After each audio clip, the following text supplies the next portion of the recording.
Bismillah, alhamdulillah, wassalatu wassalamu ala rasulillah.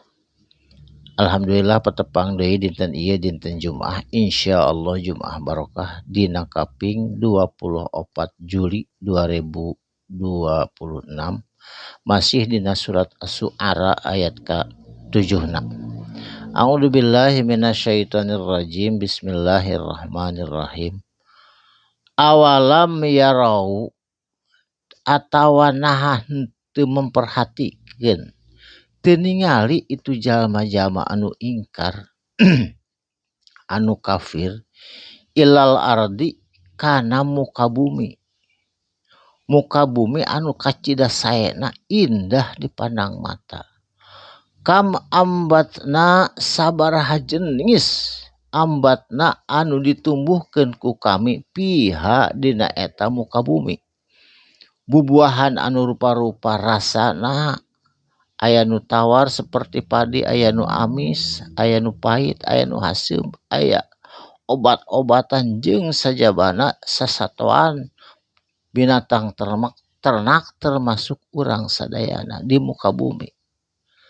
Bari eta teh sadayana mingkuli tina saban-saban jenis zaujin berpasang-pasangan, aya lalakina aya awawena dipasang-pasangkeun jodona. Karimin anu mulia anu bermanfaat anu kacida bergunana pikeun sadaya makhluk. Inna fi zalika saenyana dina eta perkara, dina eta kajadian tumbuhan atanapi urang sadayana binatang ternak nu aya di muka bumi la ayatan eta teh yakin tanda-tanda keagungan Allah, tanda-tanda kekuasaan Allah. Wa makana jeung teu bukti aksaruhum kalolobaanna itu jalma-jalma mukminina iman ka Allah jeung Rasul. Ongkoh ningali kana hamparan dunia nu aya anu indah tapi teu iman ka Allah. Samala urang sadayana ge lamun ningali anu sae, tutumbuhan anu sae, ciptaan Allah anu indah, henteu nyebut masya Allah. Biasa we kedah mah masya Allah, tabarakallah ciptaan Allah nu sakitu indah. Wa inna jeung sanyana Rabbaka ari pangeran anjeun sadayana. Lahuwa yakin huwa ari itu Allah. Azizul rahimu eta teh anu maha gagah Allah teh ar-rahimu jeung anu maha asih anu mapanin rizki ka muslimin muslimat jeung urang sadayana. Saterasna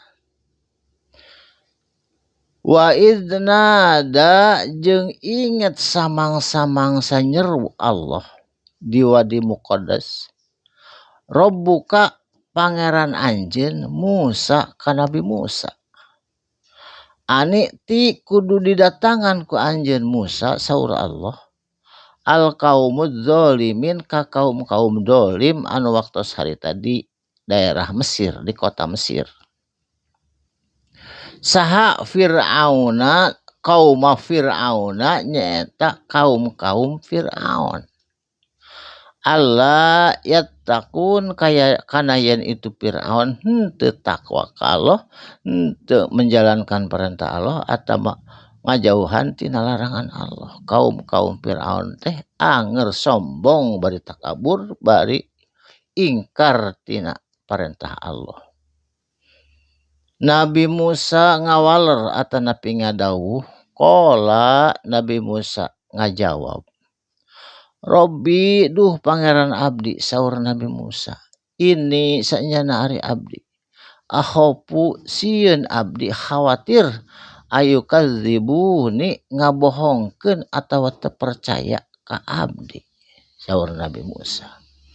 Wa yadziku jeung sesak sodri dada abdi sabab ku kemampuanku keterbatasan abdi saur Nabi Musa. Walayang toliku jeung abdi teu lancar lisanan letah abdi berbicara sabab baheula keur orok keur alit manehanana diuji ku Firaun ku areng sareng tuangeun malaikat ngawahyukeun kedah nuang areng ku Nabi Musa dituang areng duwi ka ayeuna abdi cadel eta teh. Tah ku kituna ku abdi cadel teu tiasa nyarios anu pasehat pa arsil mangka utus ka abdi ila Haruna ka Harun supados janten nabi. Jadi Nabi Musa mah cadel tos saena teh tos janten rasul neme Nabi Musa dadak sakala damang deui lisana atawa letahna.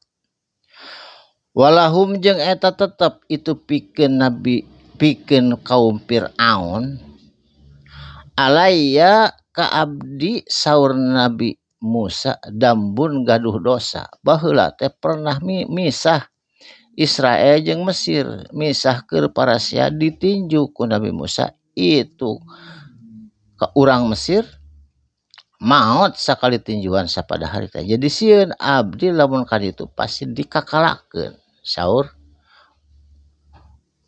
Nabi Musa fa akhafu jeung abdi sieun ayak tuluni kana yen maranehanana ngabunuh ka abdi saur Nabi Musa. Tah kitu enjing insyaallah diteraskeun deui. Barakallahu li wa lakum mugi aya manfaatna. Shadaqallahul azim. Wassalamualaikum warahmatullahi wabarakatuh.